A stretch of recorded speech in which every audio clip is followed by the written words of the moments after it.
Assalamualaikum warahmatullahi wabarakatuh.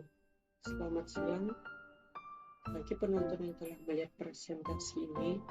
Pertama-tama, marilah kita panjatkan puji syukur kehadirat Allah SWT karena telah memberikan rahmat-Nya. Dan perkenalkan, nama saya Ihsan dari kelas 12 30.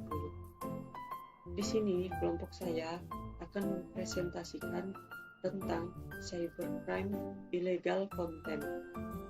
Adapun anggota kelompok saya adalah Haris Munandar dan Joni Asar. Baiklah, langsung saja saya akan menjelaskan tentang apa itu cybercrime. Cybercrime adalah kejahatan dunia maya. Cybercrime adalah istilah yang mengacu kepada aktivitas kejahatan dengan komputer atau jaringan komputer menjadi alat, sasaran, atau tempat terjadinya kejahatan, termasuk ke dalam kejahatan dunia maya antara lain adalah penipuan lelang secara online, pemalsuan cek, penipuan kartu kredit atau carding, confidence fraud, penipuan identitas, dan pornografi anak.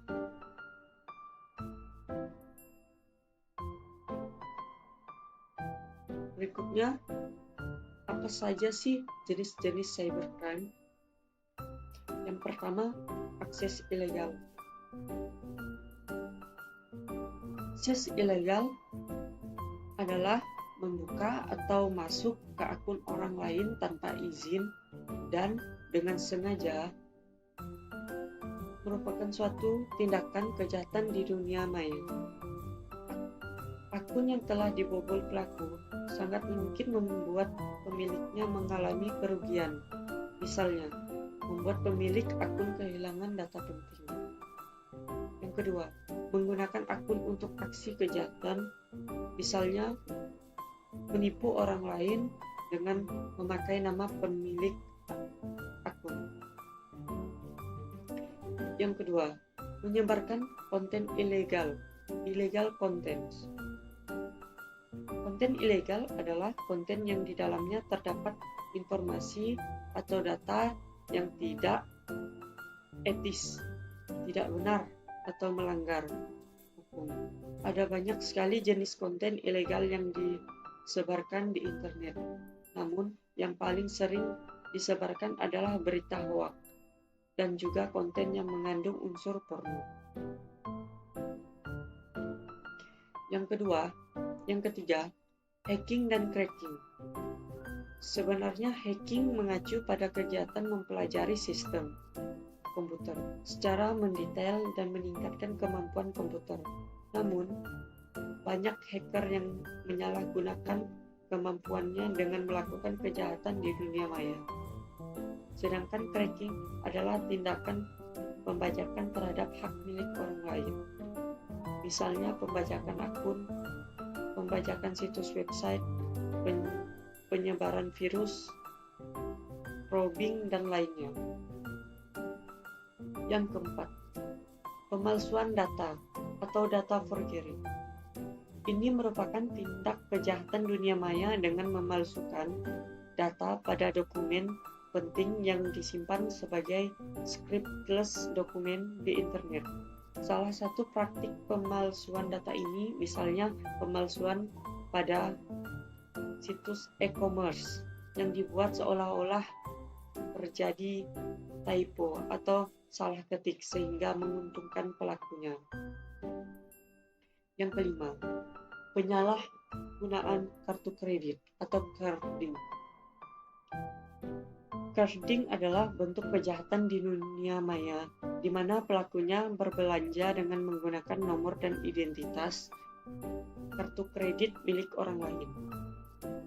Praktik carding ini sangat merugikan para pemilik kartu kredit yang dicuri datanya.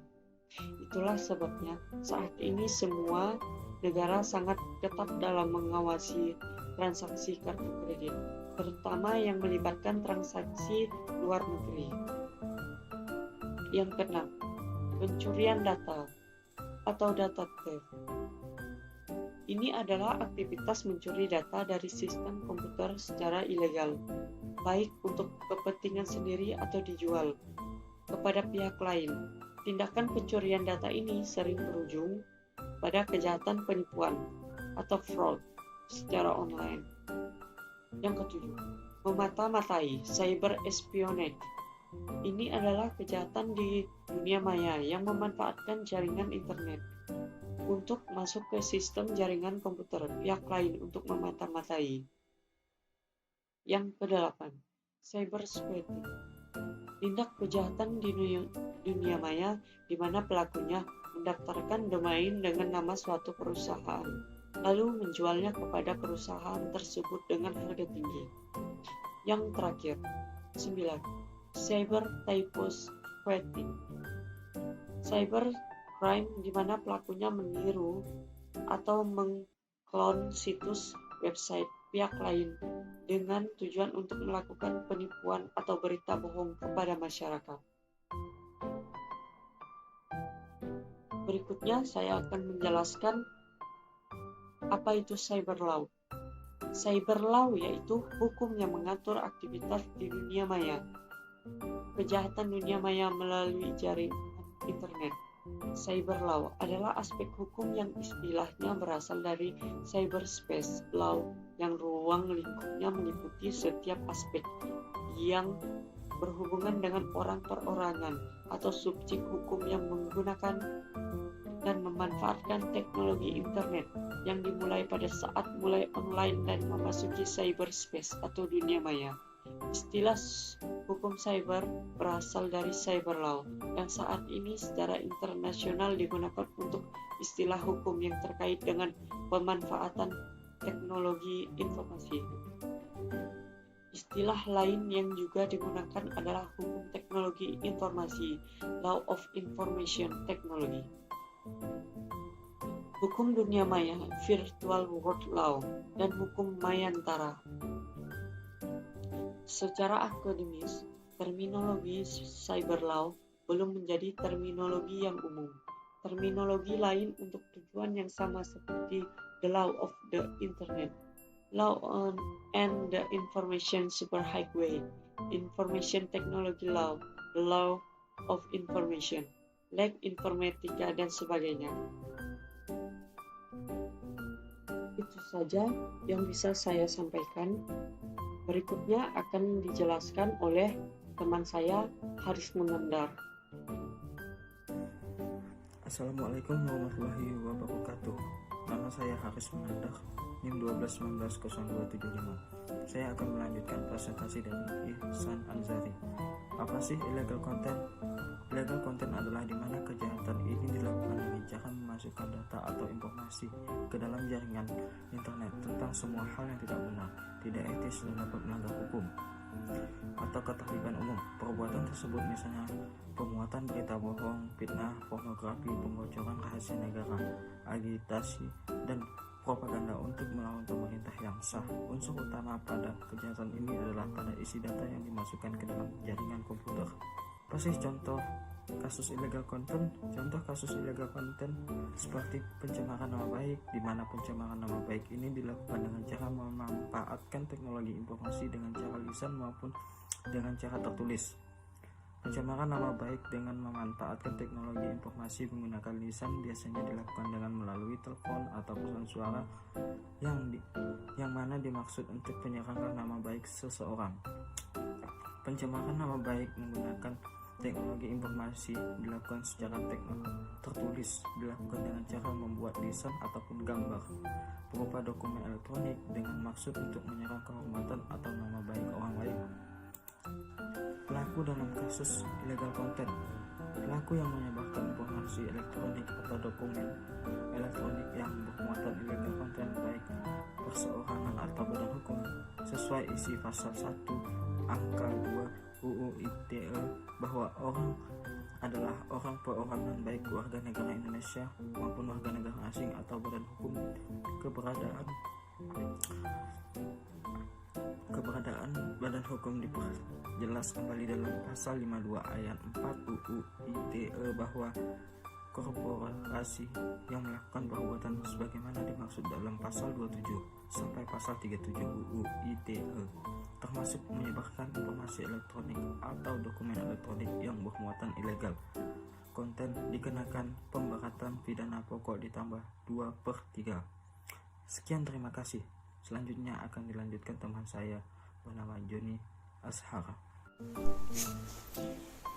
Assalamualaikum warahmatullahi wabarakatuh. Saya Joni Ashar dengan NIM 1219014 akan melanjutkan penjelasan dari teman saya. Peristiwa dalam kasus illegal content. Peristiwa pembuatan penyebaran informasi elektronik atau dokumen elektronik seperti dalam pasal 28 harus memenuhi unsur illegal content seperti penghinaan, pencemaran nama baik, pelanggaran kesusilaan, berita bohong, perjudian, pemerasan, pengancaman, menimbulkan rasa kebencian atau pemusuhan individu, ancaman kekerasan atau menakuti secara pribadi dengan sengaja dan tanpa hak, yakni dimaksudkan bahwa pelaku mengetahui dan menghendaki secara sadar tindakannya itu dilakukan tanpa hak. Pelaku secara sadar mengetahui dan menghendaki bahwa perbuatan mendistribusikan atau mentransmisikan atau membuat dapat diaksesnya informasi elektronik atau dokumen elektronik dalam memiliki muatan melanggar kesusilaan dan tindakannya tersebut dilakukan tidak legitimate interest. Apa sih penyebab terjadinya cybercrime?